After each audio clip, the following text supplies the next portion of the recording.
Okay, thank you. Okay, good evening, all of you. We are meeting after a long time because of some issues pertaining to network, my unavailability, then some festive season. But now today we'll continue with our 35th lecture. But before that, I just want to go back and see what we have covered in the 35 lectures. So let's get into that part. I'm sharing the screen. So Aviraj ji or Pikle sir or anybody can switch on the mic and tell me after sharing whether it's properly visible or not. So fully this is visible. ऐसे पकड़ के मैं चलता हूँ. पिकड़े sir बता Yes, दीजिए. yeah, we can see. Yes sir, thank you. So this is what 50 to 55 hours session we were planning. We started on the 8th of November 2020. We are yet to actually complete year और हम 35th lecture में हैं. तो पहले lecture में जैसे मेरा interest था, हमने थोड़ा साइंटिफिक टेम्परामेंट क्या स्काई में देखना है वो देखा.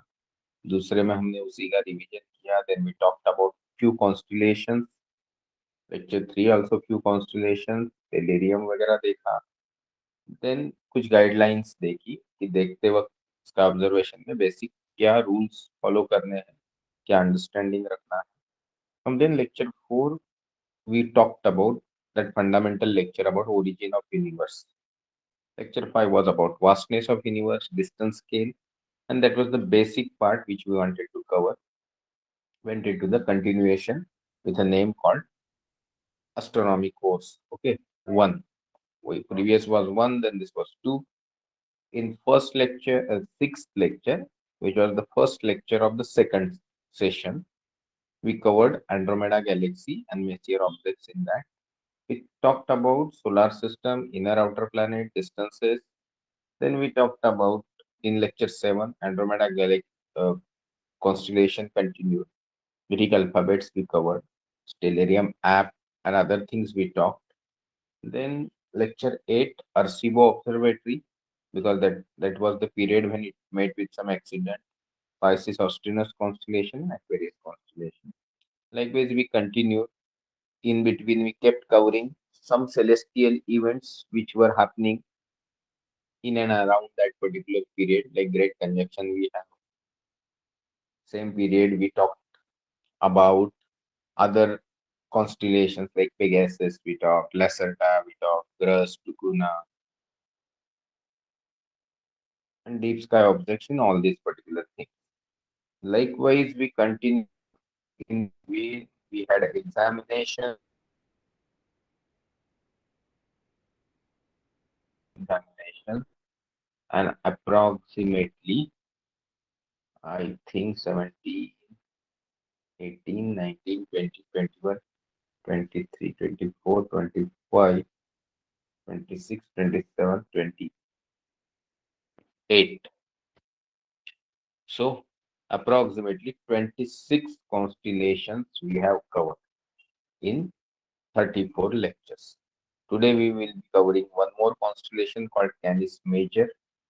रिवीजन जिसकी मैं बात कर रहा था, मैं एक्चुअली डिटेल रिवीजन इसलिए नहीं करता क्योंकि 34 लेक्चर्स की डिटेल रिवीजन मतलब 2 घंटा.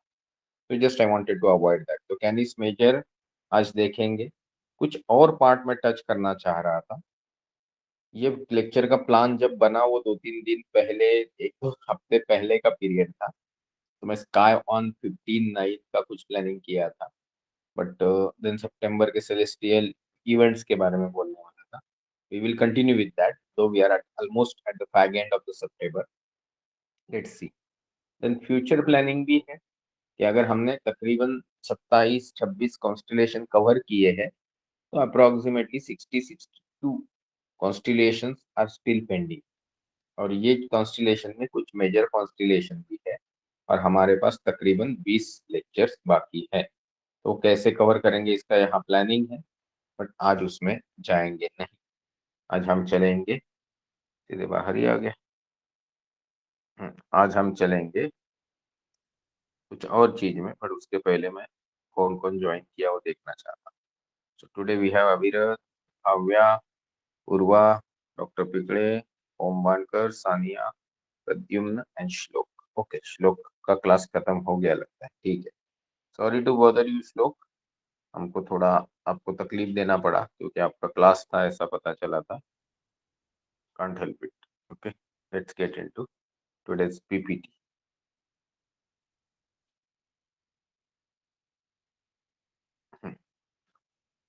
तो स्क्रीन तो शेयर हुआ कि नहीं पता ही नहीं, जस्ट गिव मी सेकंड।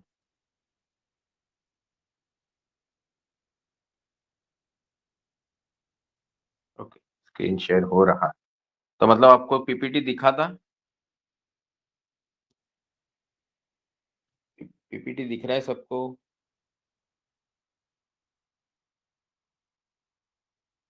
कोई तो एक पिकड़े सर, श्लोक, एनीबडी? Yes sir. ओके, ठीक है। तो आज हमारा 35th सेशन है। यह हमेशा का नोट है कि हाँ, ये सब इंटरनेट से data download. Today will be talking about the Canis Major, Brihad Lubdh जिसको बोलते हैं, और डिटेल्स ऑफ मेसियर ऑब्जेक्ट्स उसमें से कवर करेंगे। आज कोई स्टूडेंट कोई प्रेजेंटेशन या कुछ बोलना चाहते हैं तो वो बोलेंगे। स्काई इन सितंबर अक्टूबर कुछ प्रपोज्ड सेलेस्टियल इवेंट्स है तो वो देखेंगे। लेक्चर वोंट गो मच, फिर भी कुछ इंपॉर्टेंट चीजें देखना जरूर, जैसे आपने हम हमेशा देखते हैं कि अब तक हमने क्या कवर किया। तो आप जैसे देख रहे थे कि मेरा एक प्लानिंग था कि वेस्ट से हम स्काई देखना चालू करते हैं। तो जब हमने शुरू किया उस पीरियड में हमने उसी तरीके से कवर करना शुरू किया, ताकि जब हम लेक्चर के बाद या लेक्चर होने के बाद दूसरे दिन शाम को आसमान देखने जाए तो हमें वही चीजें दिखे जो हम पढ़ रहे हैं। तो आपको भी थोड़ा एक इंस्पिरेशन मिले कि मुझे ये पढ़ना चाहिए, मुझे इसके बारे में सर ने ये बताया था बट मैंने वो पढ़ा नहीं है, तो I will gather some extra information. इस पॉइंट ऑफ व्यू हमने सारी ये चीजें कवर की, which goes to around 26 to 27 constellation. कुछ तो स्टूडेंट्स ने भी कवर की, उनको मैंने लिस्टिंग में नहीं डाला है, unless until I have covered. तो ये शुरुआत का था। फिर हमने हाल ही में फरवरी में 17 फरवरी को 7:30 बजे स्काई कैसे रहेगा इसके ऊपर का ये निकाला था चित्र, जो आपके सामने रखा था, because I wanted to tell you कि इरिडेनियस, लेपियस, कोलंबा, टॉरस ये कॉन्स्टिलेशन हम कवर कर रहे हैं। तो उस पीरियड में कौन सी कॉन्स्टिलेशन विजिबल थी, और थोड़ा हम समय में पीछे रह गए क्योंकि शुरुआत तो ऐसे हुई थी कि दिखने चाहिए। बट अगर फरवरी मार्च अप्रैल मई में हम लोग अगर टॉरस और ये सभी चीजें कवर कर रहे हैं तो इट्स अप्रोक्सीमेटली कि उस पीरियड में अराउंड द सन ये सारी कॉन्स्टिलेशन।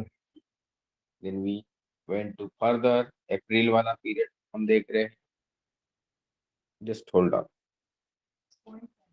आपका क्लास नहीं हो रहा है, ठीक, सॉरी। तो ये हो रहा है, हमने कवर किया जो प्रत्युम्न ने भी दिया था, तो बहुत लेट लेट होते गए लेक्चर। तो यू हुआ कि 7/4 को ये हमने कवर किया, बट उसके बाद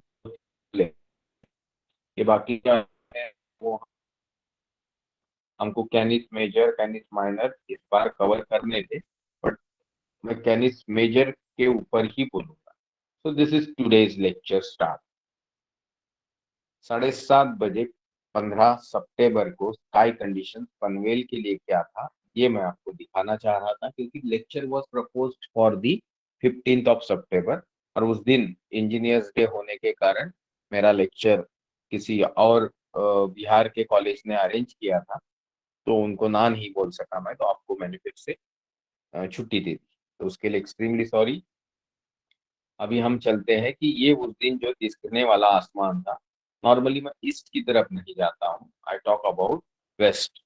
तो वेस्ट में कुछ इंपॉर्टेंट चीज है, यही चीजें हम कवर करने वाले हैं जब हम सितंबर के सेलेस्टियल इवेंट्स या जो भी सेलेस्टियल ऑब्जर्वेशन है, इसका ऑब्जर्वेशन उसकी खासियत या उसकी स्पेशलिटी में जाएंगे। तो यहाँ आपको मैंने एक चीज छुपती हुई दिख रही है वेस्ट में 7:30 बजे, एंड दैट इज मर्क्यूरी। अभी मर्क्यूरी के बारे में फुर्सत से तो बोलेंगे, बट यहाँ आपको 7:30 बजे इतना अच्छा स्काई दिख रहा है, तो उसी को मैं थोड़ा लाइन डायग्राम में कन्वर्ट करता हूँ जो स्टेलेरियम पे वो दिखा देगा। कि वेस्ट की तरफ सेट होने वाले कॉन्स्टिलेशन बूटस कॉन्स्टिलेशन है। बूटस कॉन्स्टिलेशन, एक मिनट, ये बूटस है, ये वर्गो है। और भी छोटा करना है तो आपको यहाँ पे बहुत सारे चीजें दिख जाएंगी, जैसे ये स्कॉर्पियन है। ओके, ये कोरोना बोरियालिस है, हरक्यूलस है, यहाँ पे आपको ऑफिकस, ये है। तो ये सब आप सब लोगों को समझ में आ रही है, ऐसे में पकड़ के चलता हूँ। अभी यहाँ पे दिखने जैसी चीजों में मर्क्यूरी है, अर्क्टुरस यानी स्वाति है, वीनस है, और अभी भी बारिश रुकने का नाम नहीं ले रही। तो ये सिर्फ बोलने की ही चीज हो गई। यहाँ पे आपको इम्पोर्टेंटली मर्क्यूरी दिख रहा है। और ये जो मर्क्यूरी का टाइमिंग मैंने यहाँ लिखा है वो आप यहाँ भी देख सकते हो। ये 15/9 को 1930 के आसपास था। हम उसके बारे में बात करेंगे, क्योंकि मर्क्यूरी देखना बहुत जरूरी है। कि बहुत सारे लोगों ने मर्क्यूरी नहीं देखा, जैसे गैलीलियो ने शायद मर्क्यूरी कभी नहीं देखा होगा। ऐसे बोला जाता है कि बहुत सारे साइंटिस्ट टेलीस्कोप होते हुए भी वो उन लोगों ने मर्क्यूरी नहीं देखा था, क्योंकि वो सन के इतना क्लोज रहता है कि लोगों को उसके बारे में पता ही नहीं। Now we are going into the sky at Panvel today, 21 तारीख का। मैं ये सोचा था कि 21 के बारे में भी आपको बताऊं, बट बारिश के चलते आपके स्काई कंडीशंस अच्छे नहीं रहेंगे। यहाँ पे आप देख सकते हो आराम से ये मर्क्यूरी। अभी इसके मैग्नीट्यूड वगैरह की बात जो है वो स्लाइड मैंने लास्ट में रखा है, तो उसके ऊपर हम फुर्सत से बात करेंगे। आपको समझ में आएगा कि यहाँ भी बहुत ज्यादा तारे नहीं दिख रहे। सैटर्न दिख रहा है, बाकी कुछ प्रोमिनेंट जैसे वेगा दिख रहा है। ये सारी प्रोमिनेंट चीजें आप देख सके यहाँ पे, ये मैं जानबूझ के बड़ा कर रहा हूँ। यहाँ पे आपको वेगा, टाराजेट और उसका दूसरा साथी जो है वो दिख रहा है। एनीवे, अब विल गो हियर।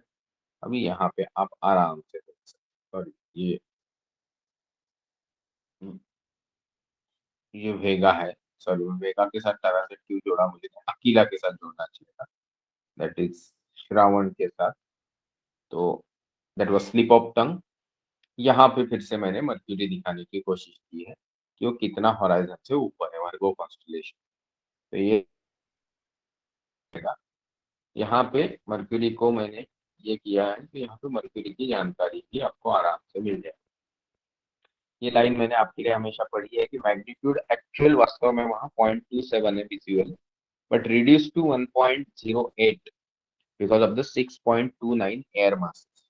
अभी ये in case the sky conditions are clear and due to horizon, वहां पे जो ऑब्लिक आपका व्यू रहता है उसके कारण जो एयर मासेस एटमॉस्फेयर की लेयर्स की दूरी जो बढ़ती है उसके चलते आपको उसकी मैग्नीट्यूड और फीबल यानी कम दिखती है, जबकि एब्सोल्यूट मैग्नीट्यूड उसकी -0.60 के आसपास है।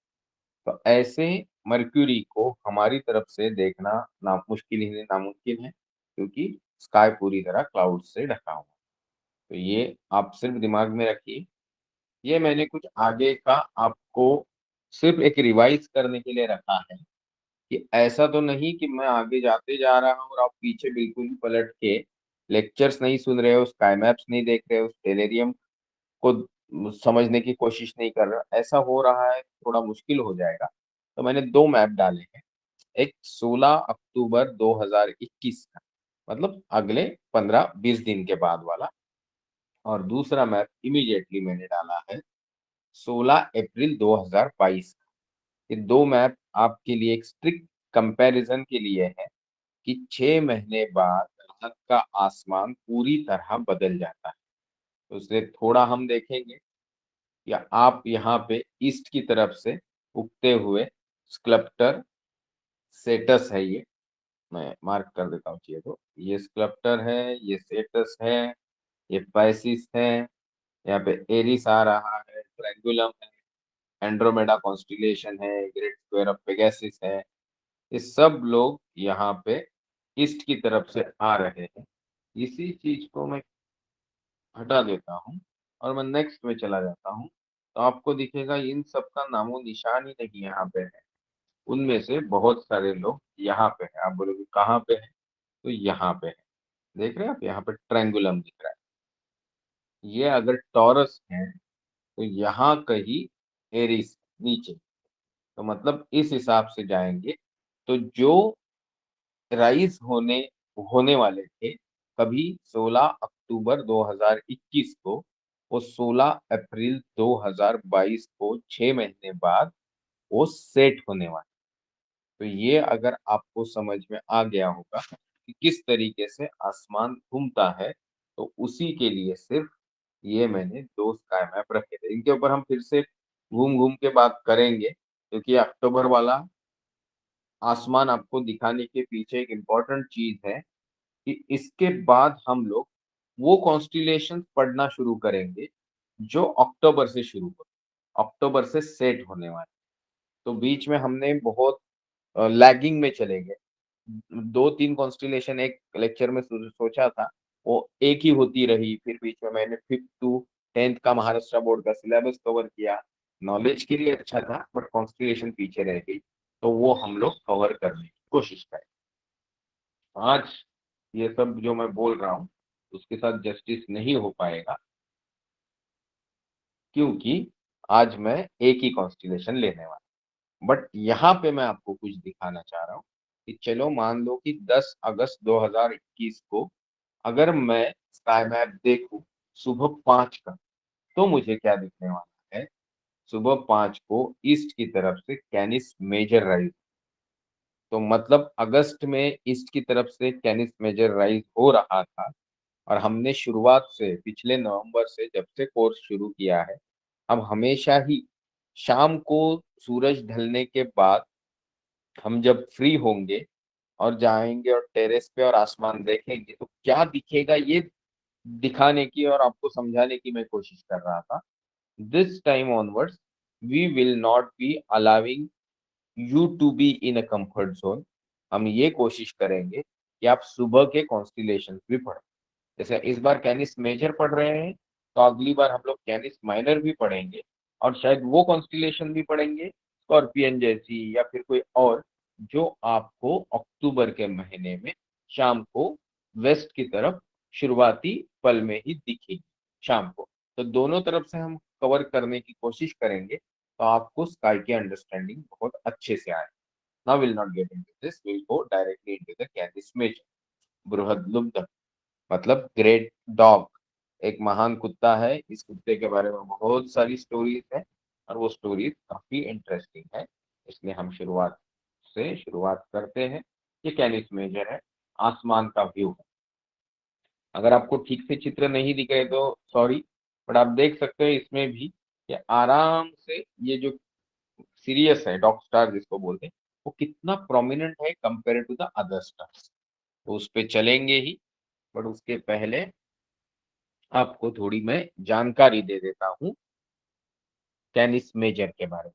ओके, तो Canis Major is the great dog, जैसे मैंने बताया। Canis Major loyally follows its mythical master Orion across the southern skies of the winter.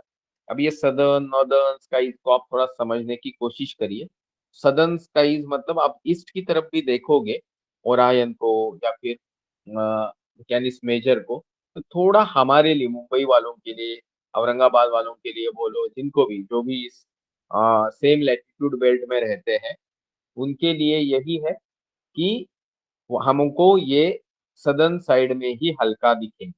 अभी मेरे यहाँ बहुत जोरों से बारिश शुरू हो गई है, तो सिर्फ इतना ही बताना चाहता हूँ कि गलती से मैं बीच में से गायब हो जाऊं तो सिर्फ मुझे लैंड मेरे एक्चुअल नंबर पे फोन करके पूछ लीजिए कि क्या स्टेटस है।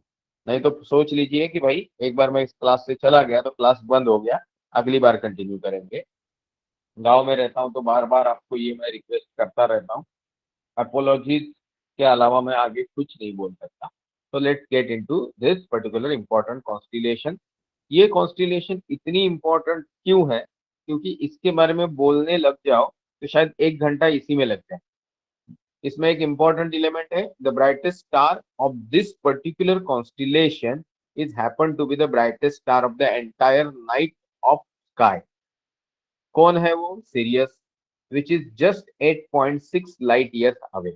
अभी ये 8.6 लाइट ईयर्स अवे है, तो जो सोलार सिस्टम का सबसे करीबी नेबर है तारों के मामले में, उस प्रोक्सिमा या आप बोलेंगे जो भी सेंटोरस कॉन्स्टिलेशन के जो मित्र है, ओके, रिगिल केंट, इनसे डबल दूरी पे है।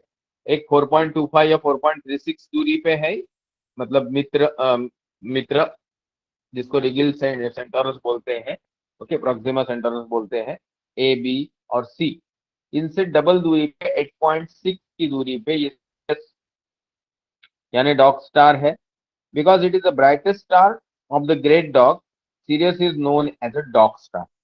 Its first appearance in the dawn sky is in the August, heralds the dog days of the summer।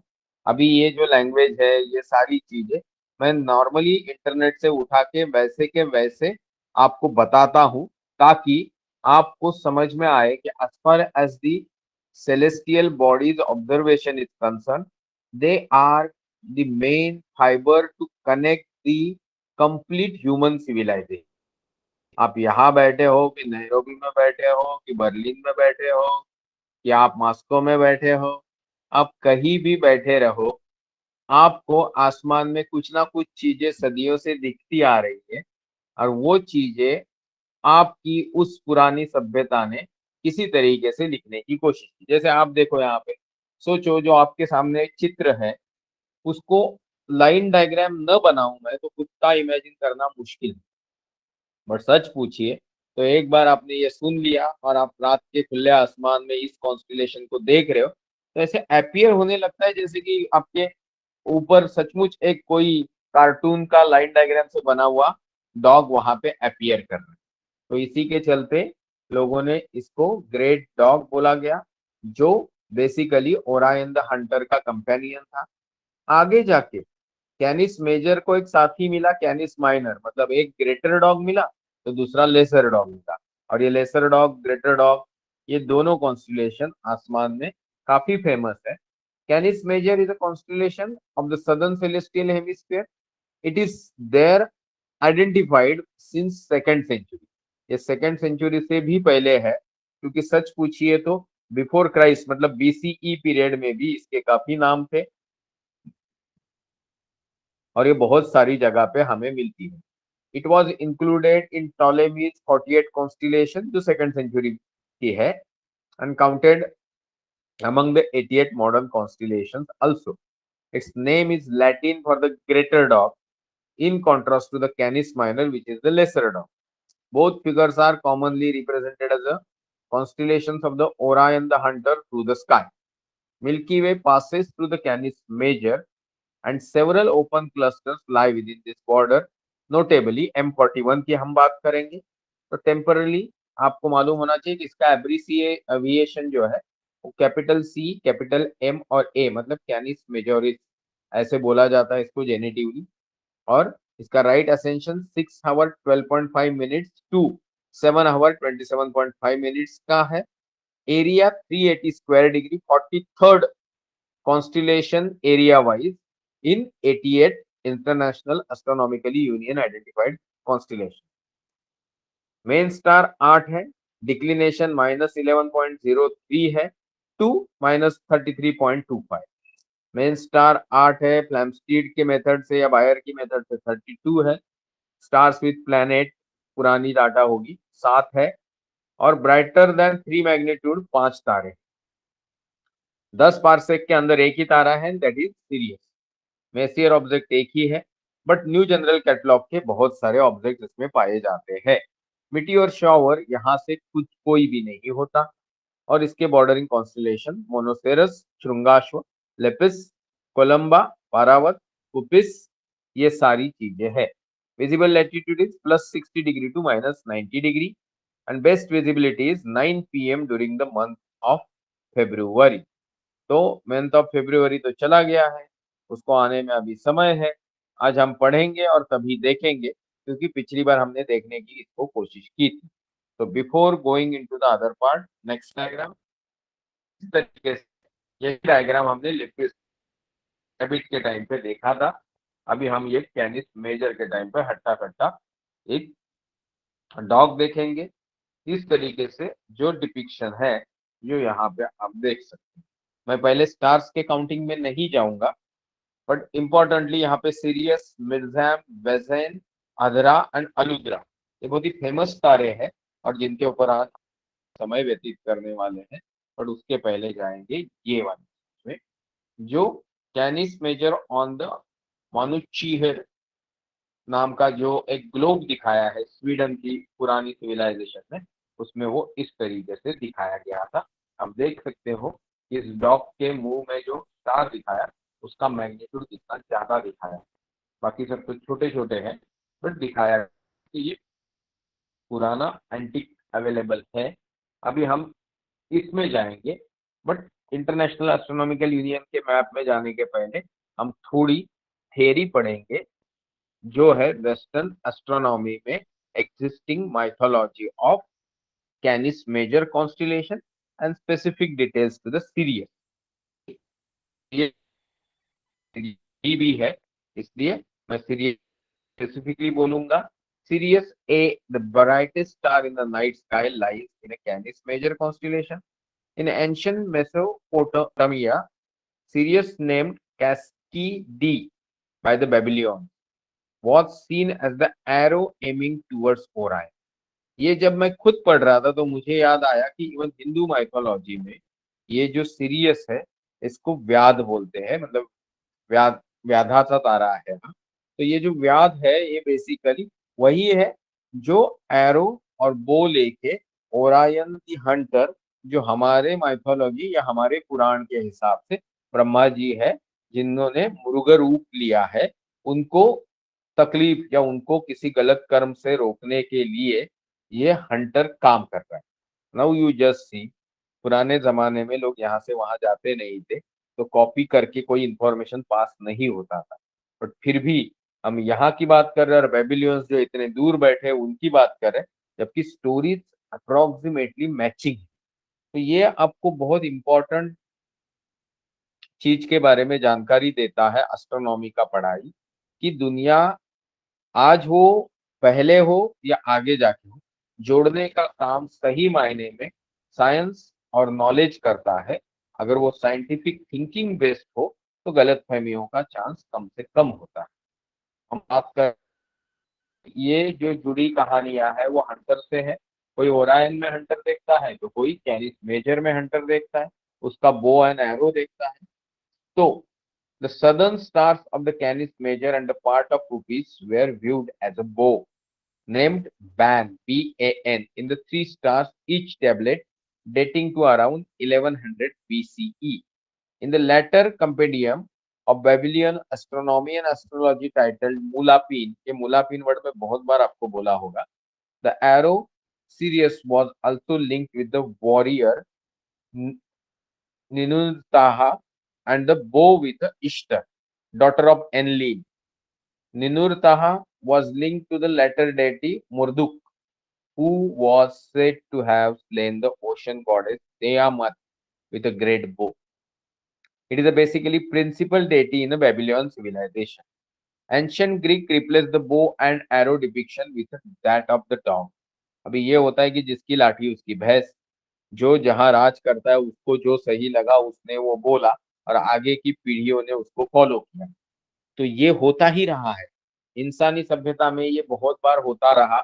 बहुत सारी सिविलाइजेशन आई, उनका उनका अस्तित्व मिट गया नेचुरल या आर्टिफिशियल अटैक से, और आगे जाके वही कहानियां मशहूर हुई और लोग सच मानने लगे जो उस समय के बलशाली व्यक्ति या समुदाय ने बताई थी।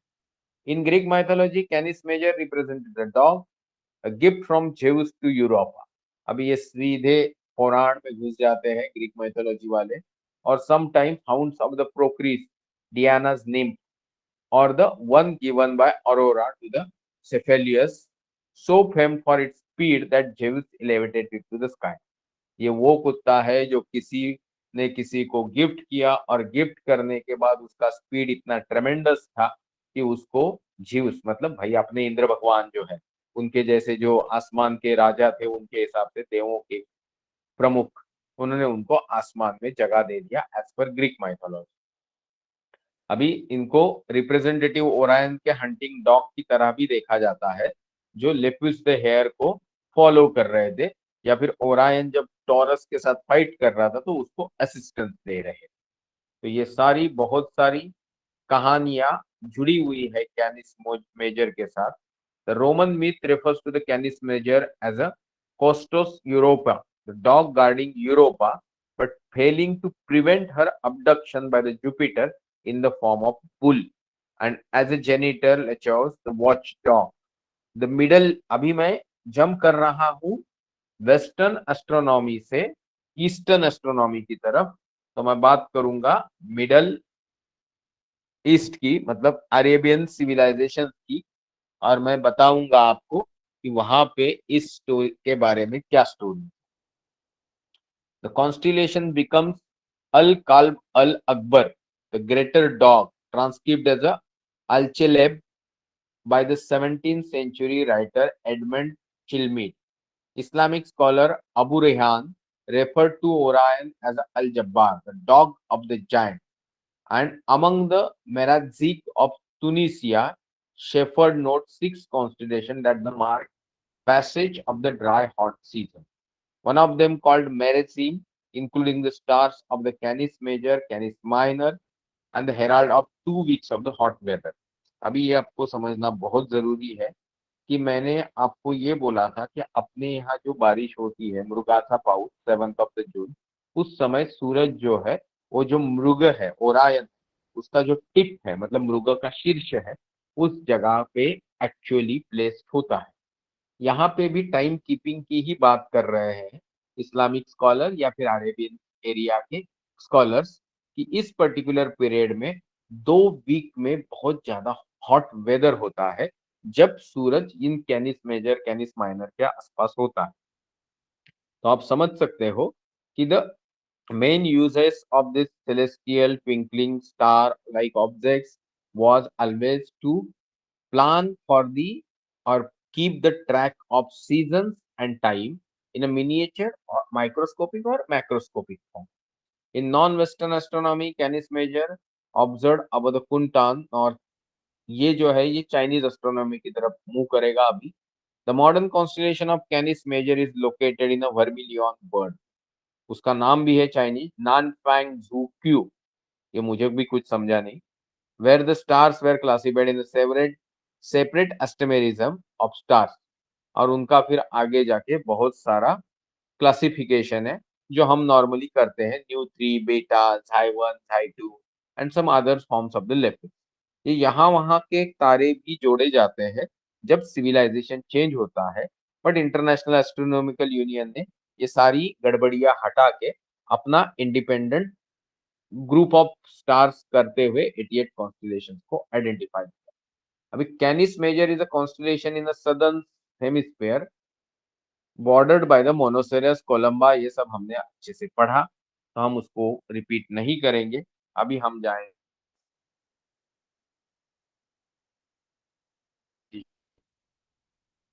6 नंबर से लेके जब हम 5 4 3 2 1 ऐसे बढ़ रहे हैं, तो आप देख सकते हो कि ये जो काला वाला गोला है जो इंटेंसिटी और ब्राइटनेस और ल्यूमिनेसिटी दिखाता है वो कितना बड़ा होते जा रहा है। इसी को अगर आप सीरियस से कंपेयर करोगे तो ऑटोमेटिकली यू विल अंडरस्टैंड कि अधरा हो, अलुद्रा हो, वेजेन हो या मेग्जाम हो, इन सब की कोई औकात नहीं है सीरियस के इंटेंसिटी या विजुअल मैग्नीट्यूड के सामने। ये अलग बात है कि वो करीब है इसलिए इतना ब्राइट दिखता है, और वो सही मायने में इन लोगों से कंपेयर किया जाए मिर्जाम अलुद्रा और वेजेन वगैरह से, तो वो इतना ब्राइट नहीं। इसीलिए हम अभी कुछ चीजें जानेंगे। Canis Major contains Sirius, the brightest stars in night, known as a dog star. It is the brightest because of its proximity to the solar system. In contrast, the other bright stars of the constellations are the stars of the great distance and high luminosity. At magnitude 1.5, epsilon canis majoris, that is अधरा, यहाँ पे आपको epsilon दिख रहा होगा, अधरा यहाँ पे, ये अधरा है, पीछे की लेक का Tara is the second brightest stars of the constellation and the brightest source of extreme ultraviolet radiation in night sky. Next in brightness are the yellow white supergiant delta, that is Vezin, जो उसके ऊपर है, अधरा के ऊपर आपको delta दिख रहा होगा, at 1.8 mag, and the blue white giant beta Mirzam O beta Mirzam O ऊपर की तरफ आपको दिखेगा, यहाँ अल्फा के नीचे।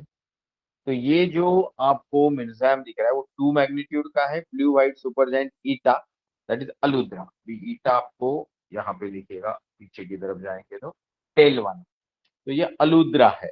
अभी आप बोलोगे ये सब नाम मैं बोलते जाता हूँ, क्या मुझे याद है कि मैं पढ़ के सुनाता हूँ?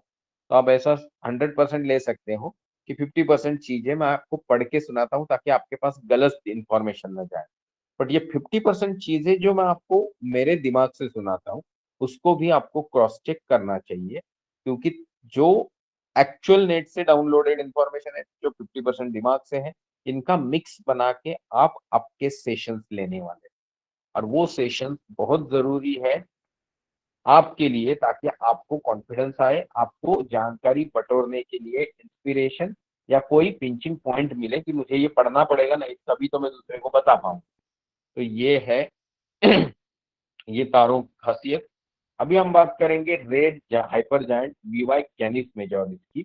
Is one of the largest star known, while neutron star RX J0202720 has the radius of mere 5 kilometre.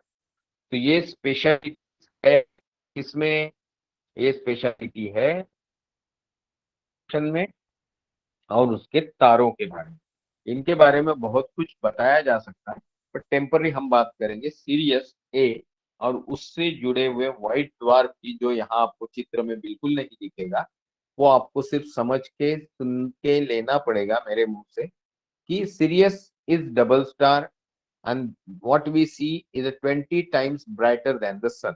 मतलब नॉर्मल सीरियस जो हमको दिखता है वो 20 times brighter than sun है। It is also hotter and more massive than sun। Its companion is known as the Sirius B and is nicknamed as the pup। It is a white dwarf, hot dense core of the star that was once like a Sirius itself। At the end of its life, the star blew its outer layer into space, leaving only the core। Sirius B is massive as sun but less than 1% as bright। It shines only because it is still hot। अभी important चीज ये है कि ये छोटे भाई साहब इस बड़े भाई साहब को, मतलब सीरियस ए को घुमा रहे हैं, ऐसा अंडरस्टैंडिंग शुरुआती दौर में जिसने इसका पाथ समझने की कोशिश की उन साइंटिस्ट लोग को हुआ, और उससे उन्होंने पता लगाया कि शायद कोई है जो इससे ग्रेविटेशनली जुड़ा हुआ है, और पकड़ पकड़ के इसका जो रेगुलर पाथ है उससे उसको हल्का डेविएट कर रहा है। इसी के चलते कोशिश हुई तो सीरियस बी का पता चला, और जो सीरियस बी की साइज देखी गई, और उस साइज का ऑब्जेक्ट इतने बड़े तारे को घुमा सकता है, ये पकड़ के जब कैलकुलेशन हुए मास के, तो पता चला कि सीरियस बी का 1 टीस्पून भी कुछ हजारों या लाखों टन में जा सकता है या केजी में जा सकता है, मतलब कुछ सैकड़ों टन हो सकता है 1 टीस्पून। इससे मुझे हमेशा ही एक स्टोरी याद आती है, और वो स्टोरी ये है, हम हमेशा जानते ही है कि भाई लो डेंसिटी वाले ऑब्जेक्ट हेवी डेंसिटी वाले हाई डेंसिटी वाले ऑब्जेक्ट को डुबो देते। जैसे अगर आप पानी के सतह के ऊपर एक लोहे का टुकड़ा डालोगे तो ऑटोमेटिकली वो लोहे का टुकड़ा उसके अंदर डूब जाएगा, बट वही थर्माकोल का टुकड़ा डालोगे तो बिल्कुल नहीं डूबेगा। यही उदाहरण हम सैटर्न के मामले में दिए थे, जो पहले एग्जाम के टाइम पे पिछले सर को पहला सवाल पूछा था कि which planet can float on water surface. तो यहाँ मैं ये बताना चाह रहा हूँ कि ये सीरियस का जो कंपेनियन है वो इतना डेंस है, इतना डेंस है, उससे पता चला कि व्हाइट ड्वार्फ आफ्टर सुपरनोवा जो कोर बचेगा, या सिंपल चलो ऊपर का लेयर छोड़ने के बाद जो कोर बचेगा वो कितना डेंस हो सकता है। और मैं जिस पौराणिक कथा की बात कर रहा था वो वक्त तो है अपने पास, तो सुना ही देता हूँ। तो ये स्टोरी है रावण महाशय की, जो रामायण के प्रमुख विलन विलन थे। तो रावण जो है, हमको तो विलन विलन बताते रहते हैं लोग, बट वो महान तपस्वी थे। तपश्चर्या करना उनका डे टू डे एक्टिविटी था, ऐसा आप बोल सकते थे।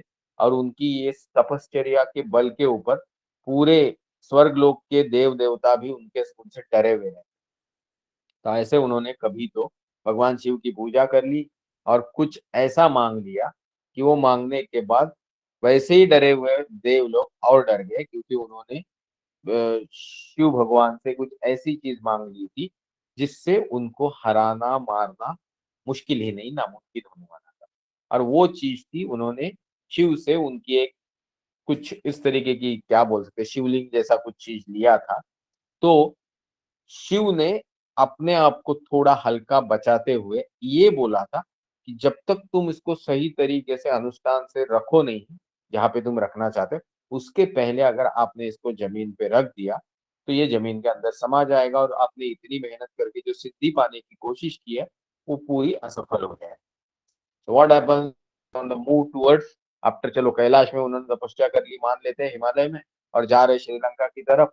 अभी रास्ते में जाते जाते कहीं ना कहीं तो कुछ ना कुछ तो नेचर्स कॉल इंसान अटेंड करेगा कि नहीं। और ऐसे में सपोज कोई ये कोशिश कर रहा है कि नेचर्स कॉल ज्यादा प्रोमिनेंट आए, तो वो सब विधि या वो सब क्या बोल सकते हैं, काम करने का काम देव लोगों ने किया।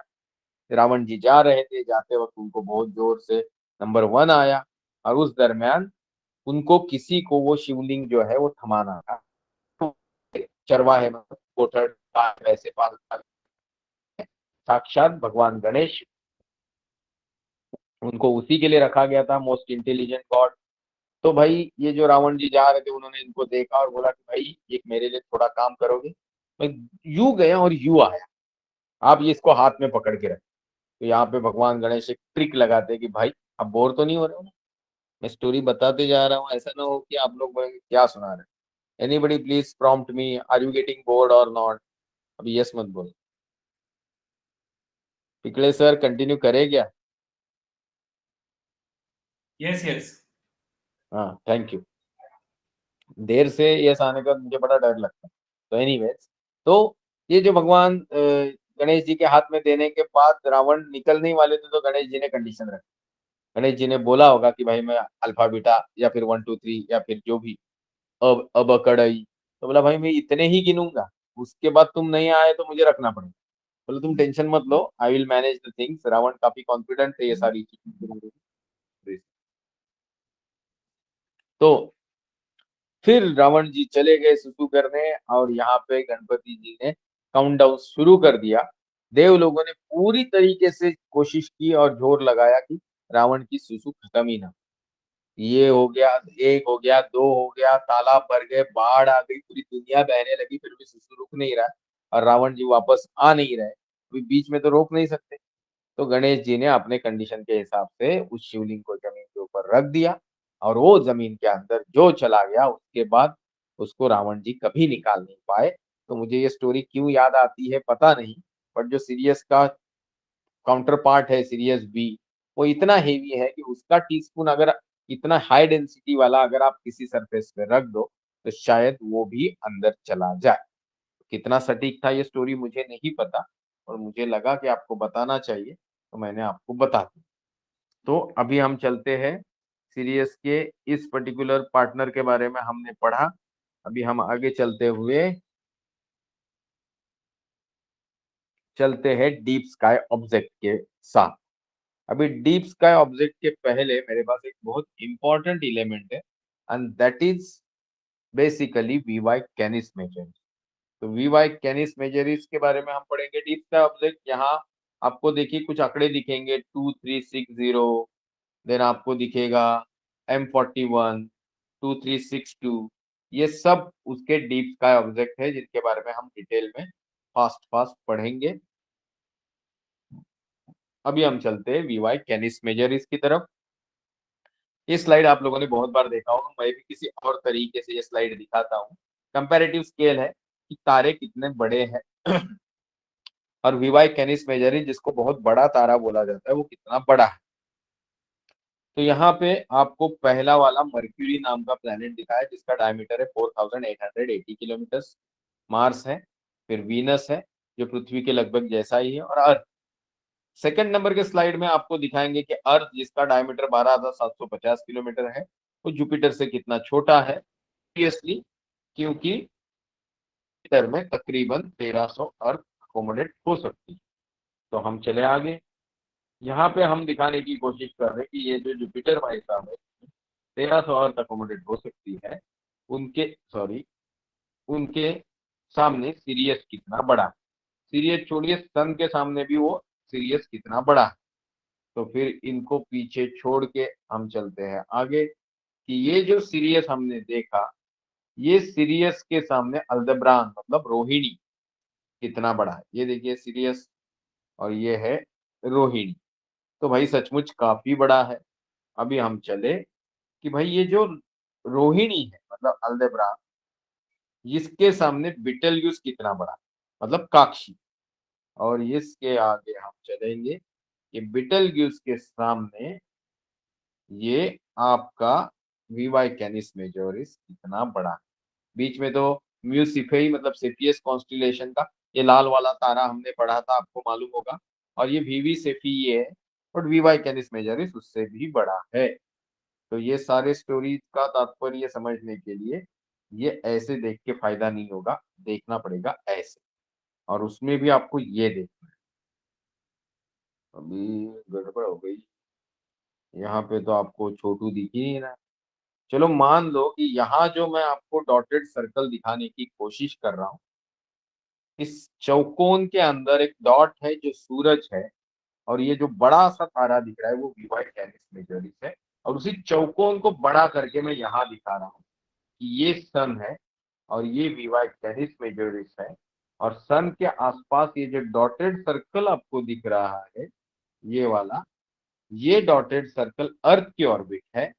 तो सोचिए कि सन को सेंटर में रखने की जगह वीवाई कैनिस मेजोरिस को रखेंगे तो पृथ्वी तो सीधा उसके सर बॉडी के अंदर छुप जाएगी। मतलब you can understand the size of VY Canis Majoris. और ये वीवाई कैनिस मेजोरिस का ये एक चित्र है वेरी लार्ज टेलीस्कोप से लिया हुआ उसके सरफेस के एरिया का। ये मुझे आपको दिखाना था, मुझे भी उसमें कुछ ज्यादा समझा नहीं। अभी हम चलेंगे कुछ डीप स्काई ऑब्जेक्ट्स की तरफ। और वो डीप स्काई ऑब्जेक्ट कहीं है क्या, सॉरी, ये हम देखेंगे M41। पर उसके पहले कि भाई डीप स्काई ऑब्जेक्ट बहुत इंपॉर्टेंट क्यों है इस पर्टिकुलर कॉन्स्टिलेशन के बारे में बात करते वक्त। The band of Milky Way goes through the Canis Major with a one patchy obscurement of the interstellar dust cloud. It is bright in the northern corner of the constellation as well as in the triangular area between Adhara, Vezin and Aludra. With the many stars visible in binoculars, Canis Majoris boasts several open clusters. तो हम देखेंगे वेसेन, अधरा और अलुद्रा के बीच में क्या triangle बनता है। थोड़ा पीछे जाएंगे। अधरा अधरा तो दिखा, ओके, अलुद्रा तो इधर पीछे वाला है और वेसेन सामने वाला है। तो ये ट्रायंगल के बीच में आपको बहुत सारी चीजें दिखती है, ऐसे बताने की कोशिश मैं कर रहा हूँ। So now let's get into, this is the open cluster, वो NGC241 और 41 आप देख, ये ओनली मेसियर ऑब्जेक्ट है। विजुअल मैग्नीट्यूड तकरीबन 4.5 के आसपास है। अराउंड 2300 लाइट ईयर्स की दूरी पे है पृथ्वी से। Located 4 degree south of serious. It contains contrasting blue, yellow, orange star covered an area apparent size of full moon. Full moon का जो डिग्री या मिनट्स का हम साइज बोलते हैं, बट इन रियलिटी ये साइज जो है वो 25 लाइट ईयर्स के डायमीटर का है।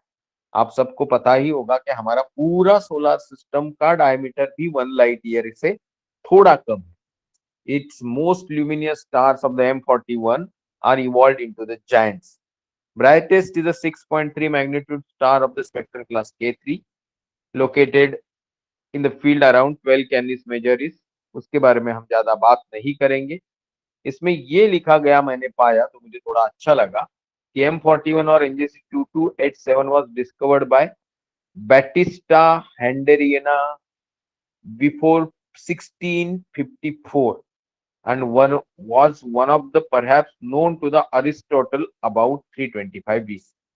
अभी ये सारी चीजें जो है इनके डॉक्यूमेंटिव एविडेंस है कि नहीं मुझे नहीं पता, बट जब इस तरीके से कनेक्टेड इंफॉर्मेशन मिलता है कि कुछ चीज को फिजिकली ऑब्जर्व किया गया 1654 में, but because of the better sky conditions and some depiction in some old literature, ऐसे लगता है कि बीसीई के पहले भी इस तरीके के छुपे ऑब्जेक्ट्स जो ज्यादा ब्राइट नहीं थे या उस तरीके का अकलन यानी अंडरस्टैंडिंग उस जमाने में नहीं था, तभी भी लोगों ने देखे। Now we go to the next thing, that is NGC 2360. It's known as a Caroline's cluster after its discoverer Caroline Herschel discovered it, which is 3.5 degrees west of the Mullifen and has combined apparent magnitude of the 7.2. अच्छी binocular से ये सारे object अच्छे से दिखते हैं। It is located approximately 3700 light years away from Earth. Its compact open cluster है इसके बगल में ही NGC 2362, उसका भी चित्र होगा तो देखते हैं है क्या। 2354 है ये, 2359, 2362, सॉरी, तो मेरे पास 2360 का ही चित्र है और 2354 के बारे में हम आगे जाके देखेंगे। 2354 जो है it's a फेंटर open cluster of magnitude 6 members within known as a Cladwell 64। इस दरमियान में कुछ चीज आपको बताना भूल गया जो अभी मुझे याद आया कि ये जो वीवाई कैनिस मेजरिस के बारे में हम पढ़ रहे थे, इसकी ल्यूमिनोसिटी अराउंड 3 लाख गुना ज्यादा है, मतलब 3 लाख टाइम्स ग्रेटर देन सन।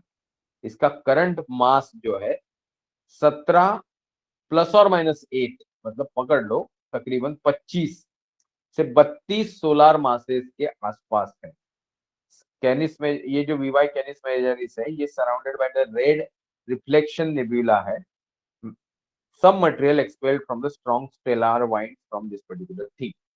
इसका radius varying from the 1420 to 2200 times the sun's radius. Sun का रेडियस आप सबको पता ही होगा कि तकरीबन टोटल डायमीटर 13,92,000 है, तो 14 भी पकड़ेंगे तो 7 लाख के आसपास इसका रेडियस है किलोमीटर्स में। तो अभी हम चलते हैं 2354 हमने देख लिया, अभी हम अपने लेक्चर के अंत की तरफ चलते हैं। Now will be talking about एक ब्यूटीफुल क्लस्टर है 2359, और इसको जरा मैं बड़ा करता हूं ताकि आपको समझ में आए, मुझे नहीं समझ में आया बट इट्स थॉर्स हेलमेट और द डक नेबुला। डक तो किसी एंगल से लग सकता है, थॉर का हेलमेट ऐसा होता है कि मैं हाल ही में थॉर देखा था, मुझे एग्जैक्टली याद नहीं आ रहा है। ये रिलेटिवली ब्राइट इमिशन नेबुला है in Canis Majoris, okay, with an approximate magnitude of 10, which is 10,000 light years from the Earth. Nebula is shaped by the high density object 56925, an unstable Wolf-Rayet star embedded within it. NGC 2359, also known as the Thor helmet, is an emission nebula, is approximately 3670 parsecs away from the away and 30 light years in size. The central star is Wolf-Rayet star, जो मैंने अभी बताया आप लोगों को। तो ये important चित्र है, बट मैग्नीट्यूड 10 होने के कारण हमारे बायनोकुलर से विजिबिलिटी बहुत ही कम है। ये बहुत इंपॉर्टेंट चीज है जो मैं आगे भी आपको बताऊंगा। NGC 2207 एंड IC 2163 दो गैलेक्सी फेसॉन इंटरेक्टिंग है, मतलब इंटरेक्ट कर रही है, कोलाइड कर रही है। Located range of the distance है 80 to 125 million light years from the earth, about 40 million years ago. 40 million का आप मतलब समझो, 40 मिलियन का मतलब होता है 4 करोड़ या 400 lakh. Two galaxies had close encounter and now moving further away from each other. The smaller one, IC 2163, will eventually be incorporated into the NGC 2207। जैसे हमारी मिल्की वे और एंड्रोमेडा मिक्स होकर मिल्कोमेडा बनने वाले हैं, ये आपने कभी सुना होगा, अगले 2-3 अरब साल बाद। तो वैसे ही यहाँ पे ये बताया गया है बट इसमें जो कुछ चीजें हैं कि बहुत सारे सुपरनोवाज इसमें देखे गए।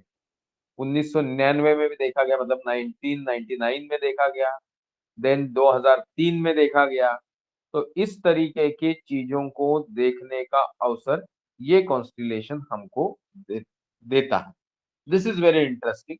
यहाँ पे आपको जो कुछ जान बड़ा को गलत फहमी न हो जाए, ये कुछ ESO489-056 इरेगुलर ड्राफ्ट गैलेक्सी, इसका एक इंटरेस्टिंग फीचर ये है, ऐसा शुरुआती तौर में लोगों को लगा कि जो चित्र मैंने फोकस किया है, ये दो गैलेक्सी एक दूसरे के साथ कोलाइड कर रही है और उनके कुछ तारे उनसे इस जद्दोजहद में भाग गए,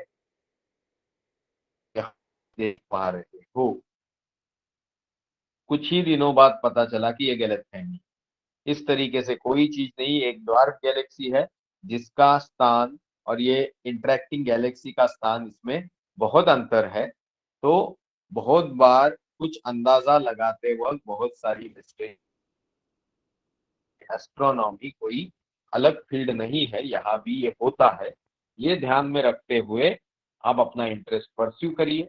कोई स्टूडेंट तो एग्जिस्टेंस में है नहीं जो कुछ लेक्चर लेंगे, तो हम यहाँ पे रुक भी सकते हैं क्योंकि ऑलरेडी 10 बजने में है और यहाँ के बहुत सारे जो सेलेस्टियल इवेंट्स है वो कवर करने की जरूरत नहीं है, क्योंकि सितंबर में और एक लेक्चर तो देने का मेरा मन है, तभी हम इसको रिवाइज करें। तो आज के लिए इतना ही। मैं लेक्चर क्लोज करने के पहले चैट बॉक्स में जाके आपके कोई डाउट्स है तो वो देखना चाहता हूँ। तो इसके लिए let me go through chat box. कौन, चलो Purva, sir it is like a baby of life. अच्छा, is sir voice is cracking to anyone. अच्छा, तो फाइनली ओके, यस, चलो, no sir it's ended a bitter. Okay, चलो। अरे अच्छे बच्चे हो गए। और वही थोड़ा अभी कभी कभी आपको डांटता हूँ, बहुत बार लेक्चर ही नहीं लेता, ये हो रहा है मेरी तरफ से। बट मेरे पास एक्सप्लेनेशन की खान है, तो मैं एक एक्सप्लेनेशन देख के ही क्लास रोकूंगा। आप एक चीज भूल गए हैं या भूल गए हैं तो मैं याद दिला दूं। ये हमारा कोर्स कोई सर्टिफिकेट के लिए लिया जाने वाला कोर्स नहीं है, ना ही आप पैसे दे रहे हो इसलिए लिया जाने वाला कोर्स है। Whatever money you are giving is a compensation to the teachers given for the other classes जो हम फ्री ऑफ कॉस्ट बच्चों के लिए रन करते हैं। तो ये यहाँ से वहां जा रहे हैं।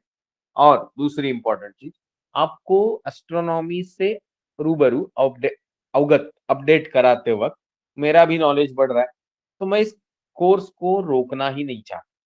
भले हम 8 दिन के बाद, 7 दिन के बाद एक लेक्चर लेते हैं, बाद में 15 दिन के बाद होगा, बाद में 1 महीने बाद होगा और बीच बीच में एग्जाम भी लेंगे। बट इस चीज को मेरी हाथ से लेके आप भी थोड़ा शुरू करें तो बेहतर होगा। तकरीबन 35 लेक्चर्स, 1 साल का पीरियड। इस पीरियड में बहुत सारे लोगों को आइडिया आ गया होगा कि किस तरीके से मैं इंटरनेट से डाटा लेके लेक्चर लेता हूँ। ऑब्वियसली ये जरूरी भी है क्योंकि बहुत सारे लोग उस तरीके से उस डाटा को कंपाइल ना कर पाए। कुछ बच्चे हैं जिनको स्कूल की पढ़ाई होती है, कुछ प्रोफेशनल्स हैं, उनके अपने काम है। तो मेरा शौक है, मैं करता हूँ और आपको मजा आता है, बट आप थोड़ा मेरा हाथ बटाएंगे तो अच्छा होगा। तो आज के लिए इतना ही। जैसे ही 2-3 लेक्चर हो जाएंगे फिर आपका एक एग्जाम होगा। तो पिछले 35 लेक्चर को प्लीज रिवाइज करते रहिए और डाटा आपके पास है, प्लेलिस्ट आपके पास है, तो उन 35 लेक्चर को बीच बीच में आप रिवाइज करिए। मैं किसी भी 2-4 लेक्चर को मिक्स करके आपका MCQ टाइप टेस्ट या वाइवा टेस्ट ले लूंगा। टेंशन बिल्कुल मत लीजिए क्योंकि अब तक आपने में से किसी ने भी बहुत लाजवाब परफॉर्म नहीं किया, तो अभी भी आगे भी परफॉर्म करने की जरूरत नहीं है और कोई एक्सपेक्टेशन भी नहीं है। सिर्फ नॉलेज बढ़ता रहे, आपका दिल लगा रहे, और जैसे ही बारिश रुके तो मैं आप सबको मेरे घर पे बुला के इसका ऑब्जर्वेशन करवाने का सोच रहा हूँ। तो आज के लिए इतना ही, शुक्रिया, thank you so much, good night. बारिश बहुत अच्छे से हो रही है, तो just take care of yourself and I hope everybody must have got the vaccines those who are above the 18। Thank you so much, good night, bye bye. You may please leave the class. In case you have any doubt, you can put in the chat box. चलो, सबने फटाफट class छोड़ दिया। Thank you so much. Thank you sir, thank you Pigle sir. Okay, good night. Bhavya, तुम class में हो कि class में प्रेजेंट ही लगा के कुछ और काम कर रही?